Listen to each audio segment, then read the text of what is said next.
So you have N, C, and O, and there's a negative. We have to add one electron. N is 5, C is 4, and O is 6. So therefore, we have 11 plus 5 is 16. 16 valence. Okay. Now you have 3 possible structures. You might ask why. Here's why.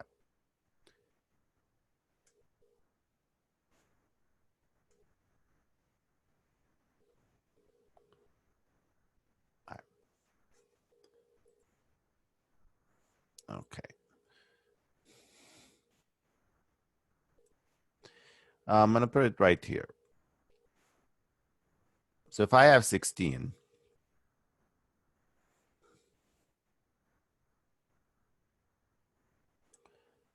and I give the octets to the outer atoms first, then I already used up 16 valence. So what are the 3 possibilities? The 3 possibilities are the following. I take 1 from each. So that means you're going to have 2 double bonds.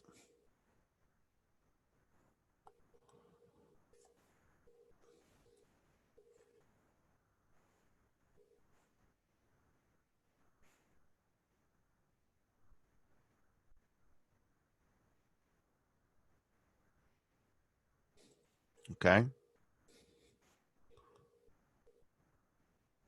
What's the other possibility?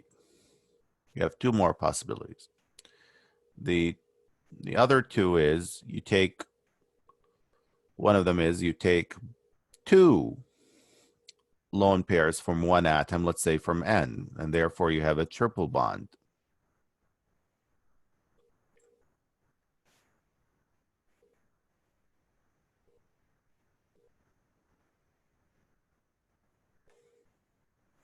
And the third possibility is you take both of 2 of these lone pairs and make them a triple bond between the C and the O. So it looks like this. So be able to come up with the possibilities here. Okay, this is just shifting. All right. So let's start. Which one would be the best? And I'm going to do, okay, this rapidly so we can end this video, but pay attention. So let's start. FC of N, FC of C, and FC of O. Okay.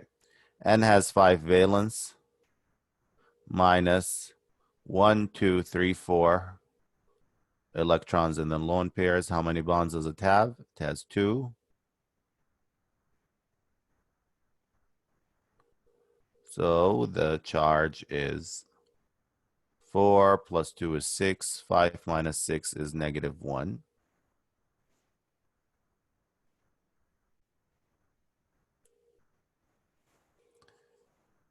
C has 4 valence, minus no electrons in the lone pairs, no lone pairs, plus 4 bonds, 1, 2, 3, 4.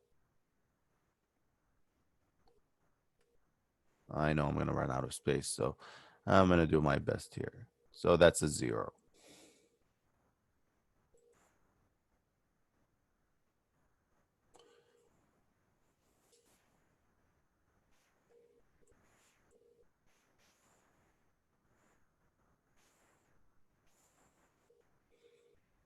Okay.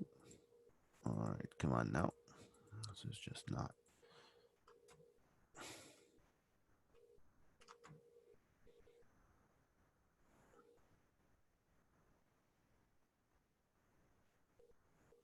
Okay.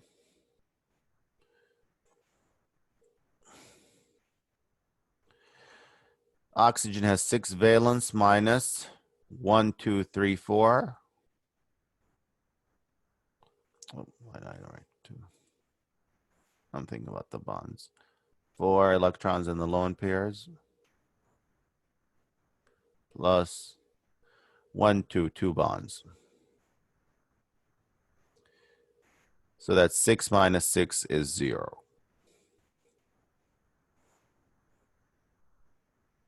Okay. So they all add up to -1, which is consistent. Let's move on. So the next one is, and I'm not going to do all of them. I'm just going to give you the formal charges. You just follow along again with this.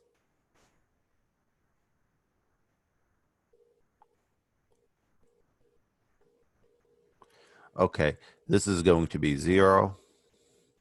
This is going to be 0. And this is going to be -1.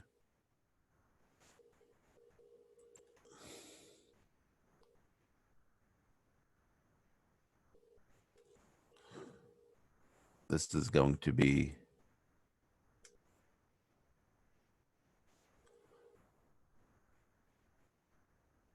-2.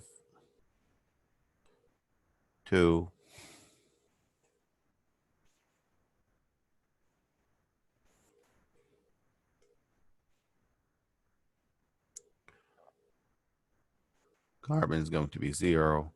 And then oxygen is going to be +1.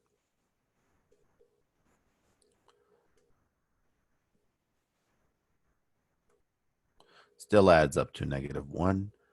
So this is 0, 0, and -1. Okay.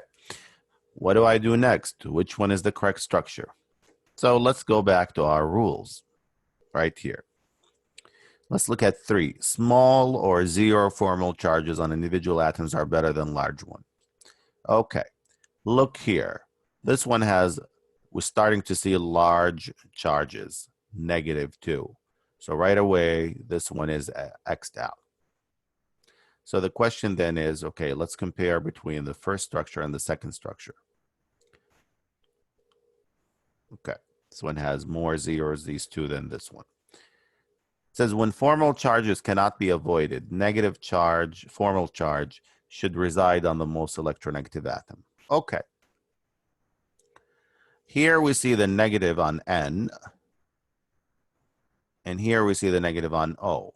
Well, let's look up the electronegativities.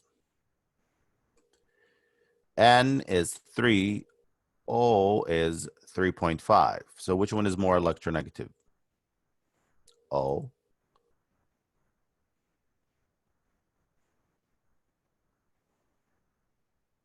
Okay, so N is less electronegative than O. Therefore, so I'm going to write this here. N is less electronegative than O. Therefore, it says the negative formal charge should reside on the more electronegative atom. Therefore, this one would be the correct structure because the negative is on O. The negative is on O. So therefore, this is your correct structure. The N triple bonded to the C and then single bonded, the C single bonded to the O.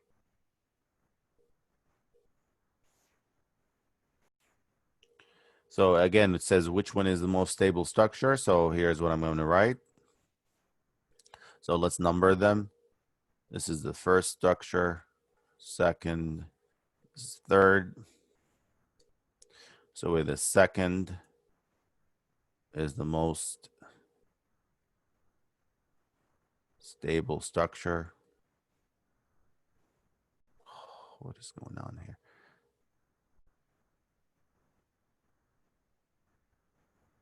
Because the -1 is on oxygen,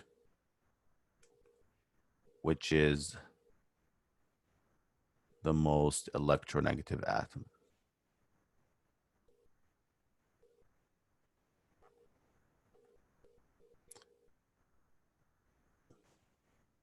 Okay, I don't know what's happening. So put the negative, anytime you have a negative, put it on the more electronegative atom.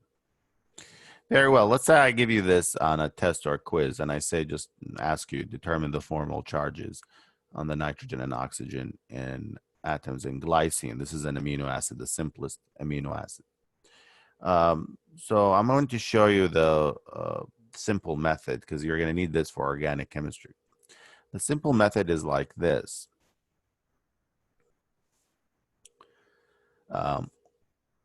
Absolutely, you can determine the charges using the traditional method. The simple method is the following.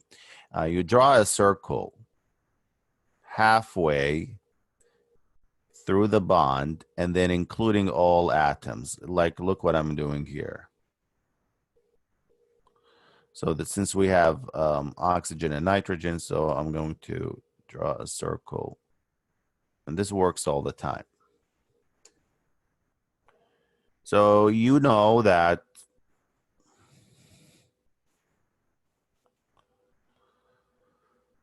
if I draw halfway, I'm only including half of those electrons. So let's begin. This O, and this one, this O right here, let's go call it O1, has 6 valence minus, how many did I circle? Okay, 1, 2, 3, 4, and half of these. You know, I have 4 here. So therefore, 6 minus 6 is 0. The formal charge is 0 on this one. Let's do the next one. This is, let's say, oxygen number 2.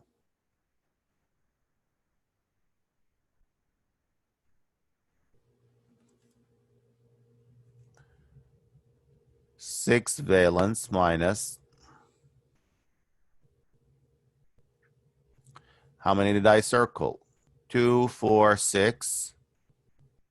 And then I also circled one of those electrons. Remember, if I cut through, it means I'm including half of the electrons. So 6 minus 7 electrons in this case. You can, if you do the double bond, the formula, you get the same thing. Remember, that's number of electrons and non-bonding electrons. So that's 6 plus 1 bond is what? 7. That gives you a -1. So there's a -1.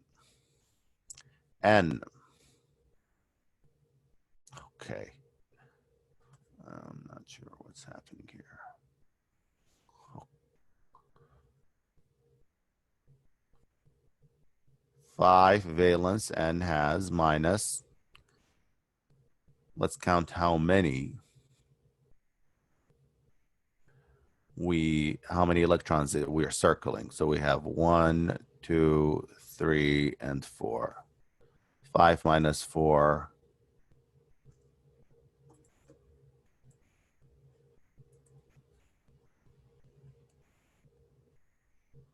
is +1. So 0 minus 1 and +1. And this is what we call in biochemistry a Zwitter ion, an ion that has opposite charges. Okay, I don't know what's happening to this opposite. An ion. And you do have opposite charges. You have a -1 and a +1.